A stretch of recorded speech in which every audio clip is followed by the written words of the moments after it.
ESG is the three pillars. You have the environmental pillar, the social factors, and the governance factors.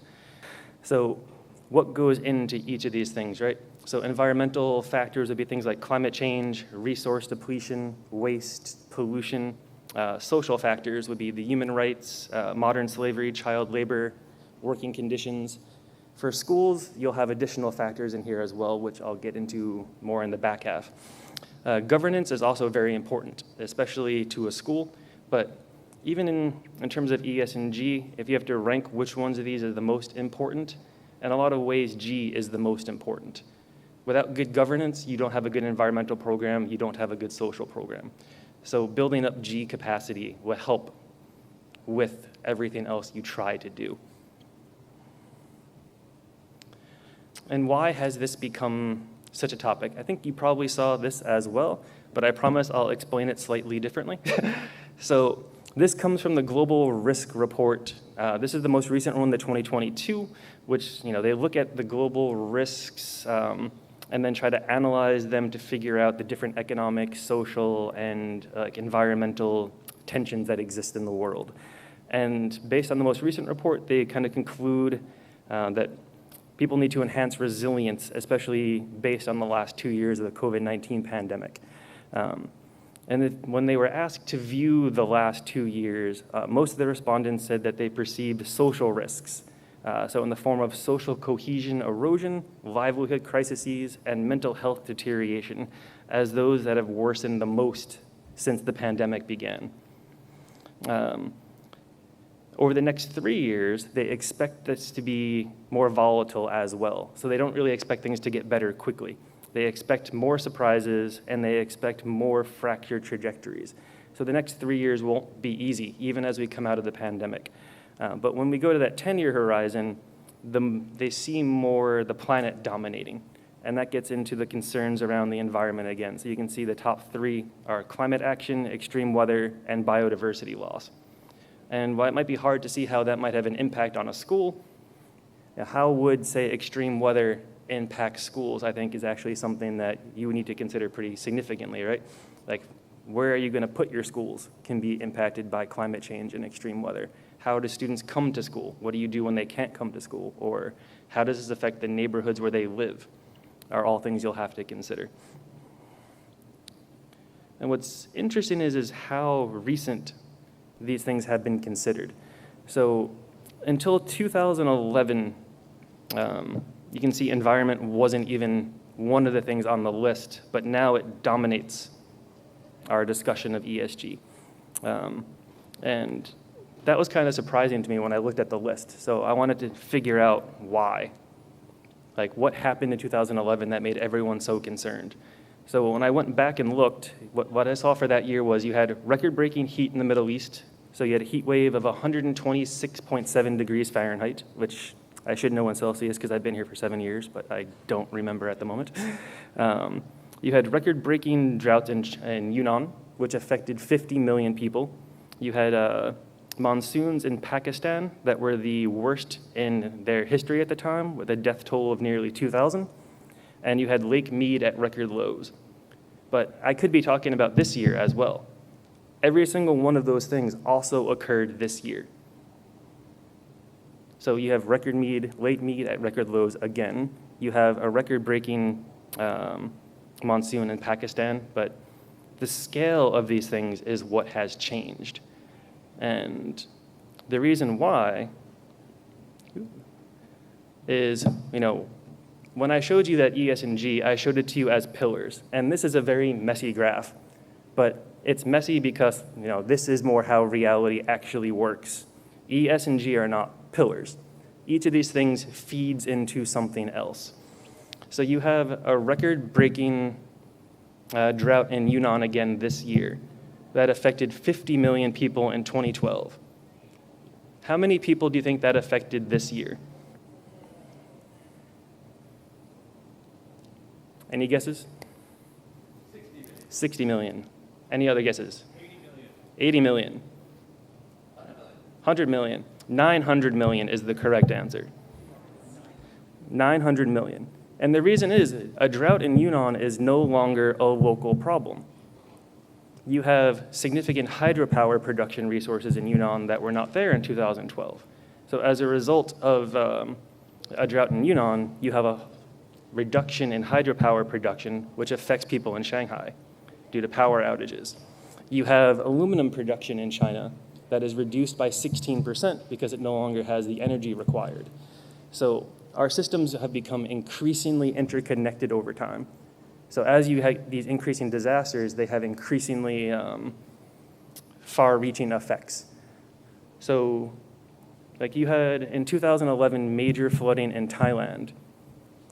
Is that a concern for businesses in Japan?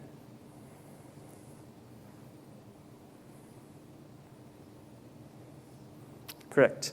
So record-breaking, this wasn't a record-breaking flood. This was a normal flood in Thailand that cost $200 billion in losses in Japan because they require factories in Thailand to produce their parts, which then go into their final car production. So this will affect your students as well, right? If you have flooding in India, does that impact their families and maybe they need to go home? So these will be concerns that affect international schools as well. And you can see from these charts, climate action falls into things like many of the different social issues, right? So you have involuntary migration. You can track that down to pollution harms to health. You have state collapse, youth disillusionment. These are all things that affect your students. So instead of like that pillar theory, like you have to remember ESG is overlapping. So there are some issues that will be a pure E, but very few are truly a pure E, S, or G issue. Most things will be 2 or more, and that way they require that kind of strategy that covers all aspects of that. And you'll see that kind of expansion coming in finance. So ESG tends to be used as ESG investing, which kind of looks at the generation of sustainable returns for in order to have sustainable returns, you need to have stable, functioning, well-governed environmental and economic systems. So they came up with that triple bottom line kind of principle, which came out of Harvard. So when that was kind of initially looked at, it was looked at as more of a holistic approach to sustainability. So you have to balance between people, profit, and the planet.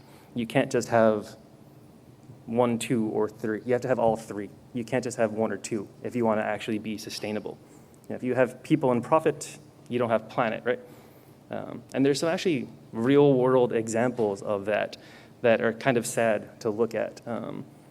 This is an island I always forget the name of, but there was an island off the coast of Australia that sold itself for natural resources. I don't know if anyone is familiar with that story. So there's an island somewhere off the coast of Australia that's in the path of migrating birds. So migrating birds tend to poop on your island, which becomes a very important resource. That becomes that nitrogen that they want for making fertilizer.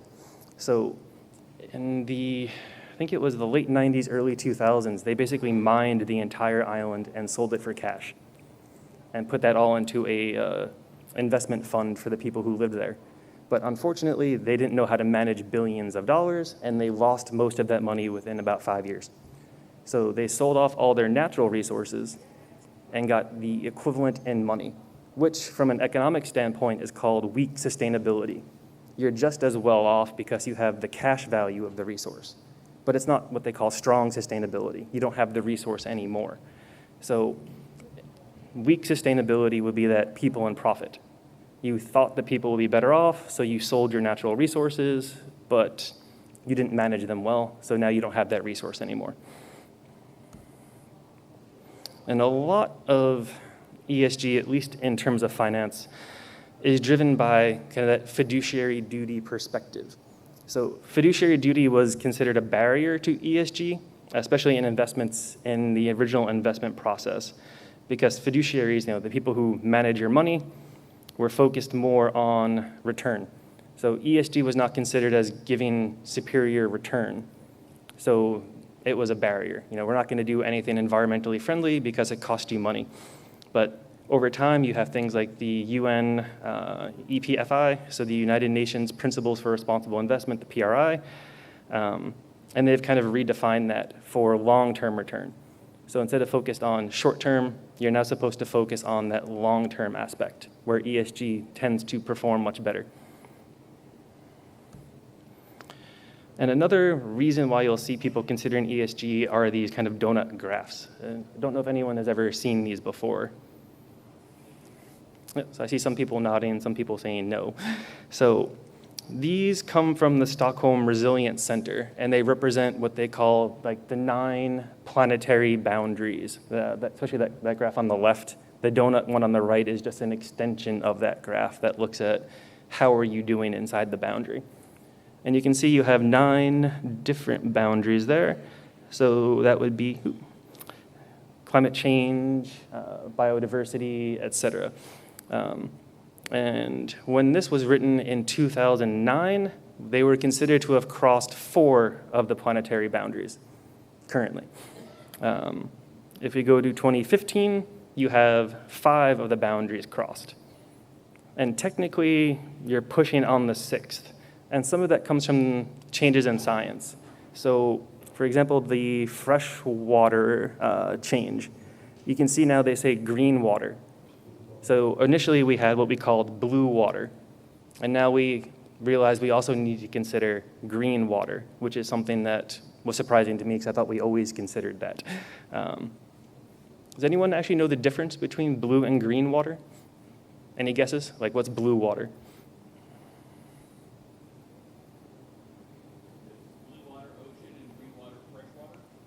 Close. So blue water is ocean and fresh water. Any guess on green water? Yes. So green water is water captured in soil. So initially they were only focused on rainfall patterns, so drought, et cetera. But they realized you also have to look at the water that's trapped in soil. And why do we care about that? So that it affects our forest systems and agriculture pretty significantly. And I'm sure most of you are familiar, right? We have 3 major forest systems. You have the Amazon, the Congo, and Southeast Asia. And I'm sure you remember, or you've even taught in your classes, forests are major carbon sinks, right? Is that correct? Are forests major carbon sinks?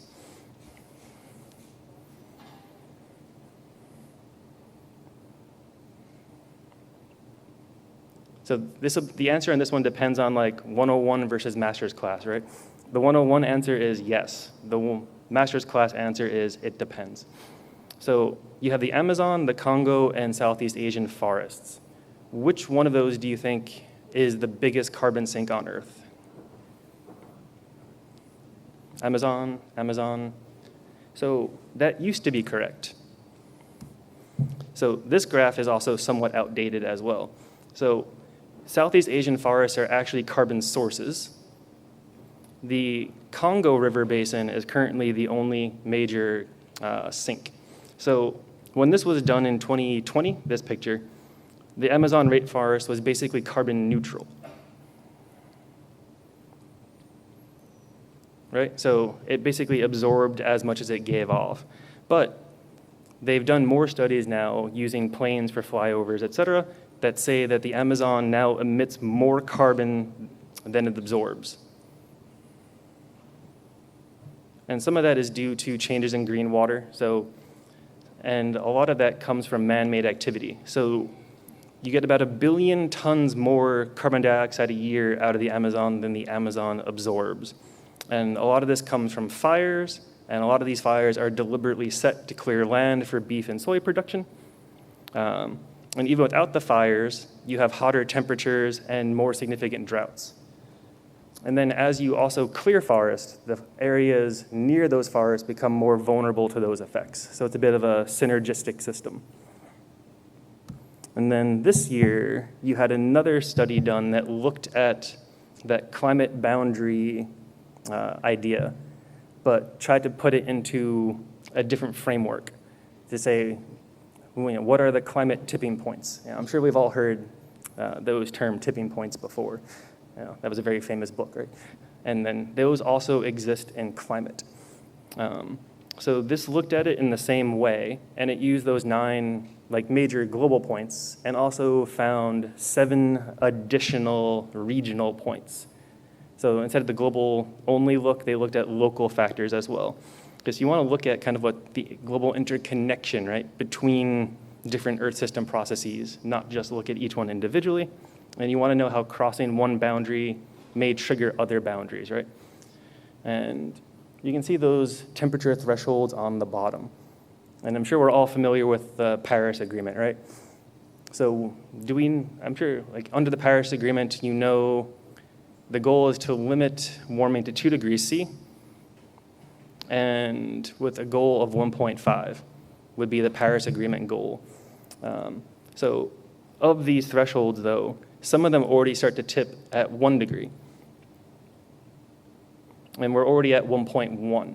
So some of those are already at thresholds. And under the current Paris Agreement, does anyone know the actual warming track that we're on target for using the current progress? Any guess? 2.4? 4 would be if we did nothing. But goes. So the actual current agreements are 2.7 to 3.2. So we're definitely on track to trigger most of these. And according to this one, we already triggered 5. And as you trigger more, it's not a very simple system, right? So a lot of these systems are self-perpetuating, which means even if you come back down, so say you reach 2 and that triggers, say, glacier melting. If you go to 1.8, it doesn't stop.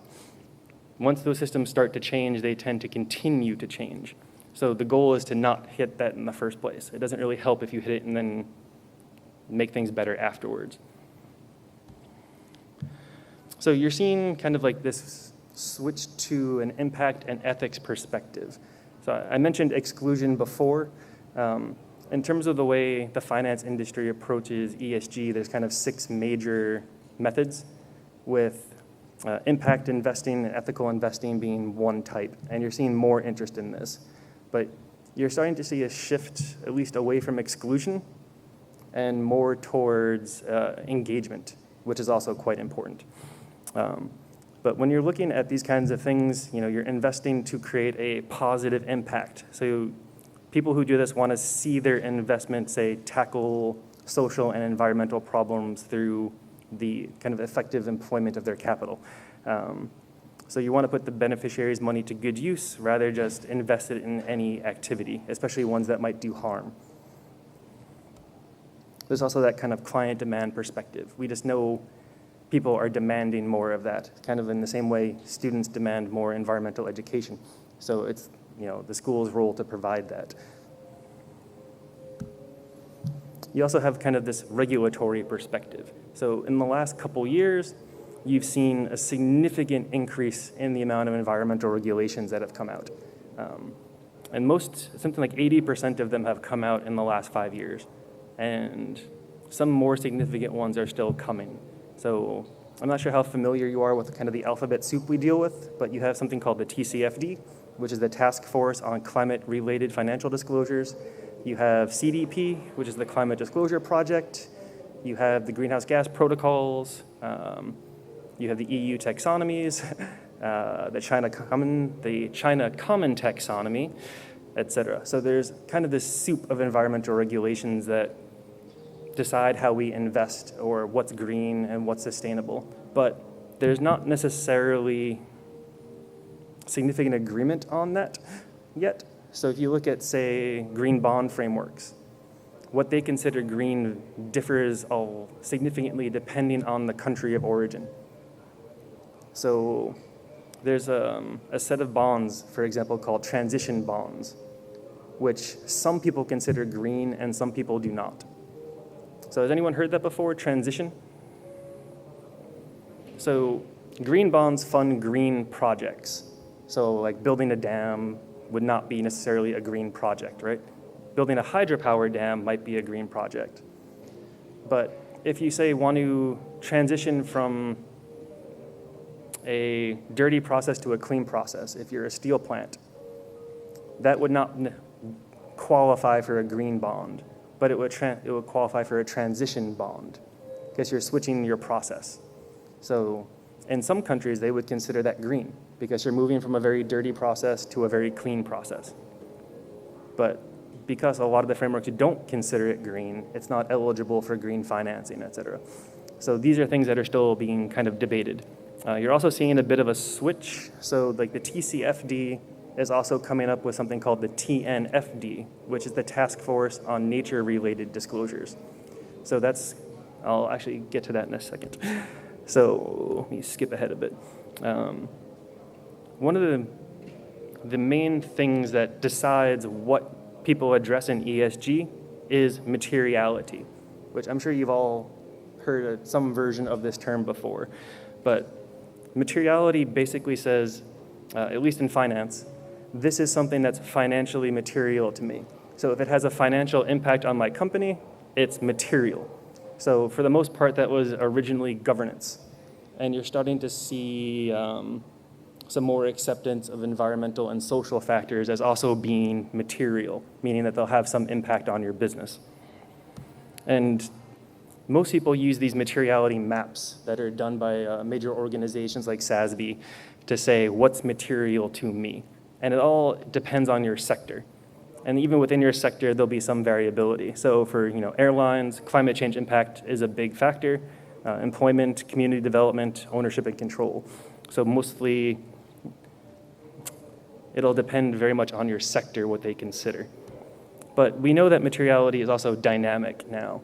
So these maps were made, but we know that this needs to change over time. So what's material to you today might not be material to you 5 years from now. Things might change, science might change. One good example of that actually probably is hydropower. So if I were to ask what's cleaner, hydropower or coal power, what would you say? What was that? It depends. So if you have a hydropower dam in the highlands of Brazil, it's worse than a coal-fired power plant because of the way the system works. And it's not because it emits CO2, it's because it emits methane. So you have all the natural foliage in the area gets trapped in the reservoir, decays, and becomes methane because of the temperature in the area. So in a cooler climate, that wouldn't happen. So depending on where you site it, how big it is, et cetera, it's not always like this is always better than this because the science has gotten better. So as science gets better, materiality will change. So as an example, and I'll show you a different one later, this is what they say is material for the education industry. So data security, customer welfare, and practices and product labeling, so like truth in advertising. They don't think anything environmental is necessarily material to you. Nothing human capital is necessarily material to you, according to these maps. I don't think that's true, and I'll show you why later. And especially as there's a shift, especially under the TNFD, towards what they call double materiality. So most of financial materiality is unidirectional. So for example, in the MSCI rating system, they give ESG ratings to companies. A company that I was looking at recently was given an upgrade for water security, right? So what does that mean in terms of how that works? If someone has if a company's doing better in terms of water security, what does that mean? What do you think? Have they reduced the amount of water they use? Do they have more water resources in the area? Is the water basin better off? Which one do you think they care about? Yeah, they only care about, is there a sufficient supply of water for that company to do business? That company could use all the water in the area, but as long as it exists for them to use, that's fine, under a single materiality. under double materiality, that would not be fine. You'd have to look at both directions. So you'd want to know financial materiality is basically what's the impact of the environment on my company, where double materiality expands it to what's the effect of my company on the environment. But currently, most regulations are still focused on that single materiality perspective. And most mandatory reporting, most mandatory programs follow single materiality, that kind of bottom corner. And reporting on matters that affect everybody tends to be in the voluntary programs, like CDP. Like CDP doesn't really have any regulatory force. And you can kind of see that when people report to all three organizations, because the report that they give to CDP doesn't necessarily match the report they give to the GRI, which doesn't necessarily match the TCFD report, because each one requires different things. There's also some other things that I didn't include because they're a bit too high level, especially around like scope 3 reporting, but I'll show you that a bit later. So you also have this change under TNFD. So these two things look pretty similar, except most things right now are focused on climate change, where TNFD in the EU and Europe will put the focus on nature as a whole. So looking at, say, biodiversity loss, et cetera. Because when we talk about climate change, right, we tend to talk about greenhouse gases in terms of how much warming they create. But greenhouse gases don't just create warming. And there's other impacts that won't be captured under a temperature threshold model, right? If you have high water pollution, that doesn't really get captured under a temperature threshold model. That doesn't affect the temperature. If you have CO2, NOx, SOx, any of you ever did chemistry, those are also acidificants, right? When CO2 dissolves in water, it changes the pH of the water. When acid rain comes from SOx mixing with rain. So as you release these gases, especially carbon dioxide in such quantities, they start to change the pH of the ocean, because the ocean is the second largest sink after land. So half of your CO2 is actually absorbed by water. And as that gets absorbed by the water, that will have impacts on fisheries, algae, coral, et cetera, that won't necessarily be beneficial to us. So just again, like for example, this is what would be considered material for McDonald's. So according to the main rating agencies, McDonald's has to care about corporate governance, corporate behavior, labor management, product safety, opportunities in health, packaging materials, and raw material sourcing. They don't have to care about their climate change effects, right? That's not on here. It's not material, so any change in that doesn't affect their rating at all. It has 0 weight. If it's not material to you, it doesn't get a weighting. And this kind of leads to that discussion along emissions. Like, should your scope 1 and 2 emissions always be material? And should your scope 3 emissions be material? So most people, when asked, say scope 1 and 2 emissions should always be material regardless of your industry. And the reason is, if you don't report them, no one knows what they are. So it's kind of foundational data. Scope 3, there's less agreement on because there's no real regulation around it as well. So you kind of can report it how you want.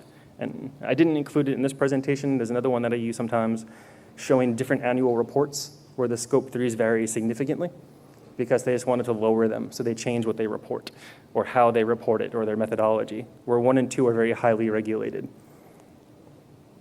So if I were to ask you that question, I'm sure we're all familiar with CLP, right? The local power company.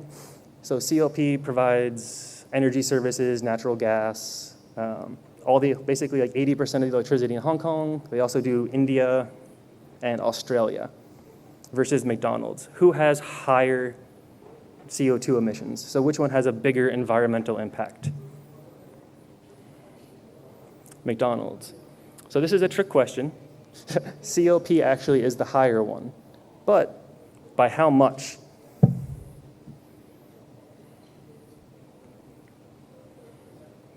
Was that 10%?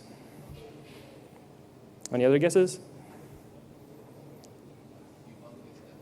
Humongous difference. Okay. So the answer is it depends how you're going to count it. I know that's kind of a cheating answer, but from what's required to report, McDonald's Scope 1 is 0.09 million tons versus 45 million tons for CLP.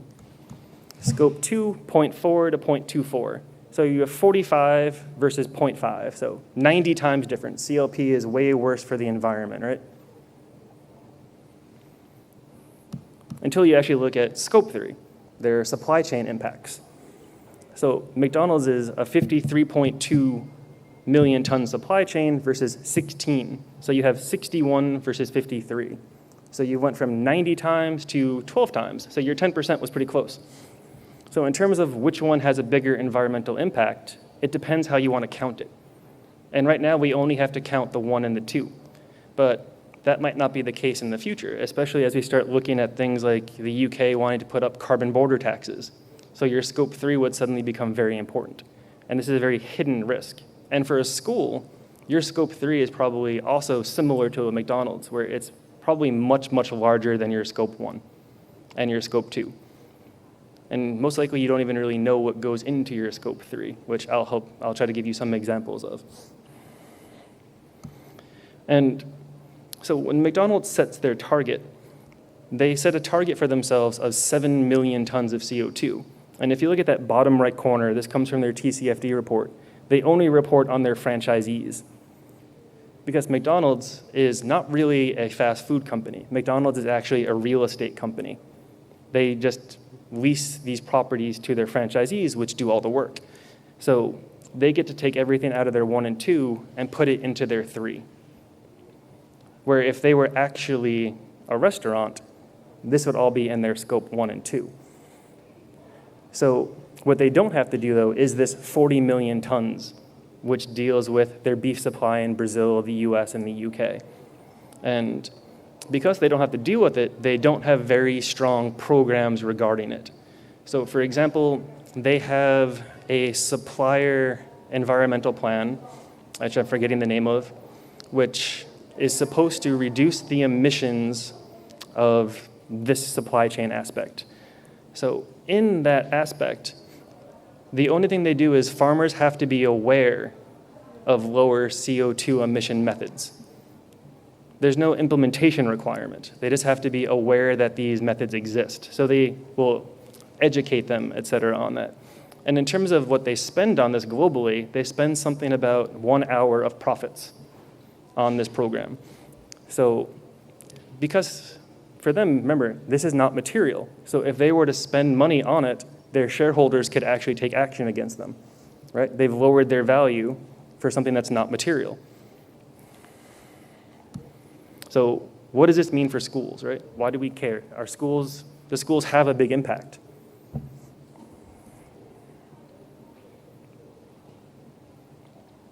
So, if we look at the way they say we're supposed to go to net zero, this would be the very, very base thing a school should do, right?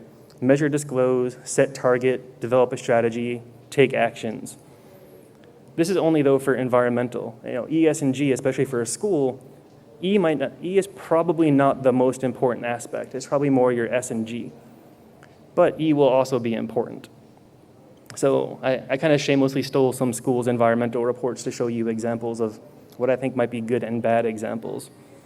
So we have one school here where this is all they report. So they report on their absolute carbon reduction. They report their carbon reduction per employee, total carbon footprint, engagement with employees, and what they communicate. So I feel this one's not very good, but they make it look very good, right? Like a 97% reduction in emissions is really good, right? So how do you think they achieve that? Did they have a very good target and plan?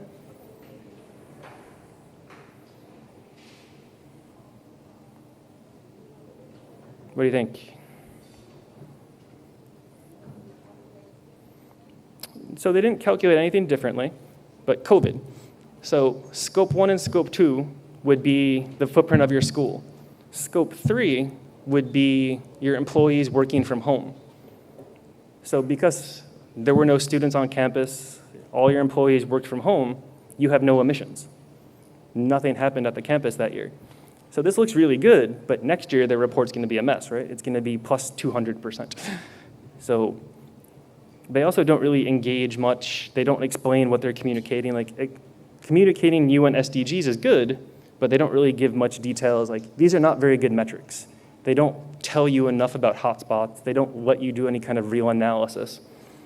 So we can look at what Hong Kong says you should report.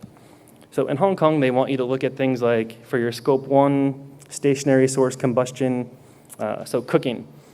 What is going on in your labs? Do you have any emergency generators? Do you own your school buses? Fugitive emissions, have you done any planting of trees, et cetera? So this is the Hong Kong guidance. And then for your scope 3, paper waste, freshwater waste, sewage discharges, emissions from hired transportation, and staff and student travel. Does this look comprehensive? What do you think? Is this pretty comprehensive for the footprint of a school? I'm actually going to say no. This is kind of bare minimum, I think, of what you should be including, but it doesn't capture nearly the impact of an international school. So this gets you closer to a framework. And formulating a meaningful ESG framework takes time. And it's a step-by-step approach. And you're going to want to conduct a materiality analysis. And you're not going to want to do it by yourself. You're going to want to include your suppliers. You're going to want to engage all of your stakeholders. And this, I think, actually looks pretty good, right? So if you look, what is your school's guiding statement? Is it actually environmental and social? Are the school boards, just paying lip service to the principles of ESG? How could you formalize ESG reporting to benefit your institution? How is the school run? What's the teaching ethos? What's the overall honesty, transparency, integrity, for stakeholders? What kind of oversight boards do you have? So what are the interested parties? So you gotta remember, ESG is not just reporting, ESG is about the people, right? So who's involved is also very important. So I'll show you these 2 ESG frameworks for governance. The one on the left looks pretty shiny, the one on the right, not quite as shiny, but I think the one on the right is actually better than the one on the left in terms of engagement, in terms of accountability, and in terms of how it does things.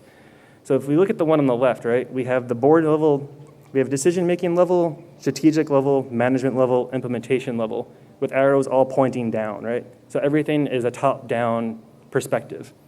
So what's decided at the top then moves to the next level, to the next level, to the next level.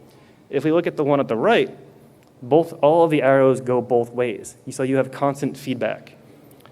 And you can see the one on the right also includes students and student leaders, where the one on the left doesn't include students at all. So should students be involved in your school's ESG decisions? Probably, but that's a decision you can make for your school. So an advantage of the one on the right would be it's more localizable as well. So you can have kind of a ESG goal for the organization, but then localized implementation and localized approaches, where the one on the left has less room for that because it's top down. So in terms of what I say should be material for a school, and this is just my opinion, not my organization's opinion, it's much, much more than what the SASB says, right? So you have human capital management, you have DEI, you have climate change and environmental impact, digital divide, supply chain, regulatory compliance, ethics, social stability, and community engagement, right? And what does that look like? So I stole this from another school because I thought it was actually quite well done and it saved me time from typing.